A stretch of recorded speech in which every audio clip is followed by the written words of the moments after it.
Okay, recently, media commentator Megyn Kelly went on a rant about Haitian migrants under TPS. It's a classic narrative, the idea that America was built exclusively by one group and that everyone else is just a dilution.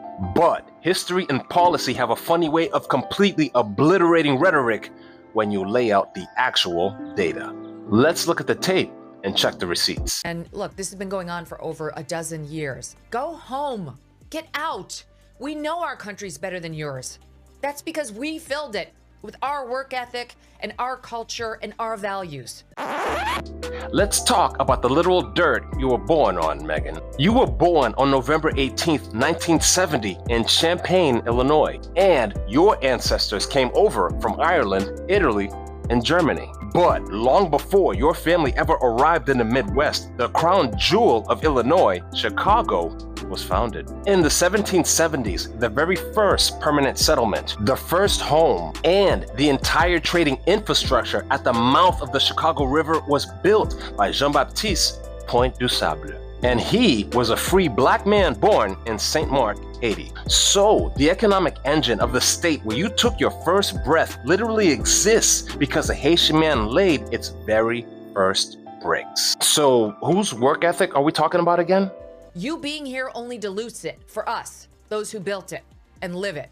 Huh? Dilutes it? Let's talk about who physically built America's most iconic historic cities. During the Haitian Revolution between 1791 and 1804, thousands of Haitian refugees, both free people of color and skilled laborers, fled the island and landed in American ports. In Norfolk, Virginia, and Charleston, South Carolina, Haitian brick masons and master craftsmen completely revitalized the local economy, physically building and designing the classic federal-style architecture. Architecture tourists still pay to look at today. In New Orleans, Louisiana, in 1809, a single wave of 9,000 Haitians arrived, instantly doubling the city's population. They didn't dilute the culture, they created it. They built the printing presses, established the early newspapers, introduced Creole cuisine, engineered the famous shotgun-style houses, and built the city's legendary theater and the city's opera culture. New Orleans isn't New Orleans without Haiti. They didn't dilute American culture. They built the foundation of it. And half of you people, more than half, you won't assimilate. We don't want you. We don't care if you're offended. Get out. Go home. Go back to Haiti. It's ironic you mentioned assimilation, like the American identity is completely separate from Haiti. Early Americans revered Haitian work ethic and independence so much, they literally named their own communities after it. Right after the Civil War, newly freed African Americans built a hyper-prosperous, self-sufficient business district in Durham, North Carolina. These were land-owning citizens that built their own banks, hospitals, bus and taxi systems, creating what Booker T. Washington called Black Wall Street. They named it the Haiti District, using the historic 19th century spelling of the country, because Haiti was their ultimate global beacon of self-determination and grit.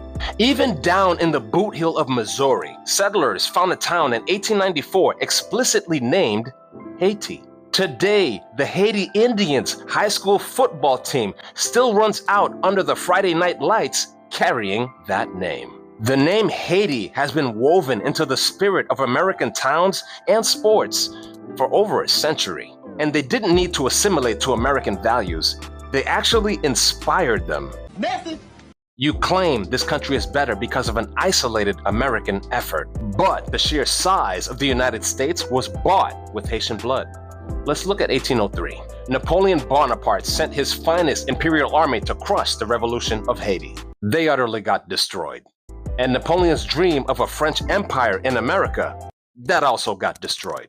It's why Napoleon turned to Thomas Jefferson and sold the Louisiana Territory for pennies on the dollar. The Louisiana Purchase instantly doubled the size of the United States overnight, carving out 15 future states. America became a continental superpower because Haitian soldiers fought and died for their own freedom. And how did the Western world reward them? France forced Haiti to pay 150 million francs in reparations just to recognize their independence. Haiti was forced to pay off that crushing illegal debt till 1947. It drained their economy and starved the infrastructure for over a century, while the United States grew wealthy off of the very lands that Haiti's victory made available. I'm thinking about our friends in Ohio who've been dealing with these TPS Haitians for years now, who are drunk driving all over their towns and killing people. This is the whole cats and dogs thing.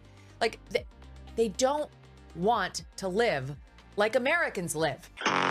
Let's look at the actual data coming out of Springfield, instead of the internet rumors. When the influx of Haitian migrants happened, local officials, including Springfield Police Chief Allison Elliott and Ohio Governor Mike DeWine, addressed public safety head-on. The data showed that traffic accidents did rise, not because of an influx of drunk drivers, but because thousands of new residents came from a country with completely different driving infrastructures and needed to be integrated into the U.S. licensing system. And the local community didn't find people who refused to live like Americans. They found people lining up around the block at the BMV, taking driving classes and working with the local nonprofits to get properly licensed and insured. And as for work ethic, local business owners in Springfield publicly stated that their manufacturing boom happened because Haitian workers were filling vacancies that were leaving factories empty. They came to work, pay taxes, and buy homes.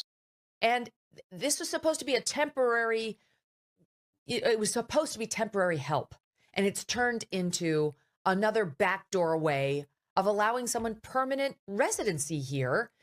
And they take advantage of all of our public service. Let's break down TPS, because calling it a backdoor to permanent residency is flat out false. TPS is a legal designation granted by the U.S. government to people from countries that are dealing with catastrophes like wars and ongoing natural disasters. It does not grant a green card, it does not grant citizenship, and it is monitored and renewed by the Department of Homeland Security.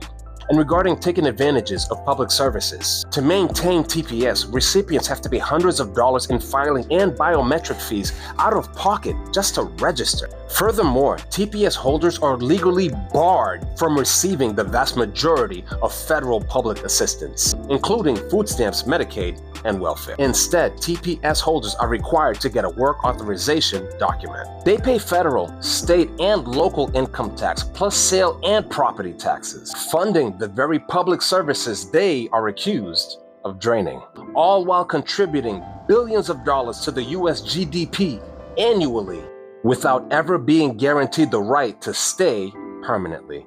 So, when media voices try to rewrite history and paint Haitian people as a detriment to American society, remember the timeline. From the founder of Chicago to the expansion of the American West, from the architecture of the South to the tax dollars funding our modern infrastructure, Haitian resilience, labor, and value did not dilute America, it built it. Message! Drop your thoughts in the comments. Share this with someone who needs a history lesson. And let's keep the facts straight.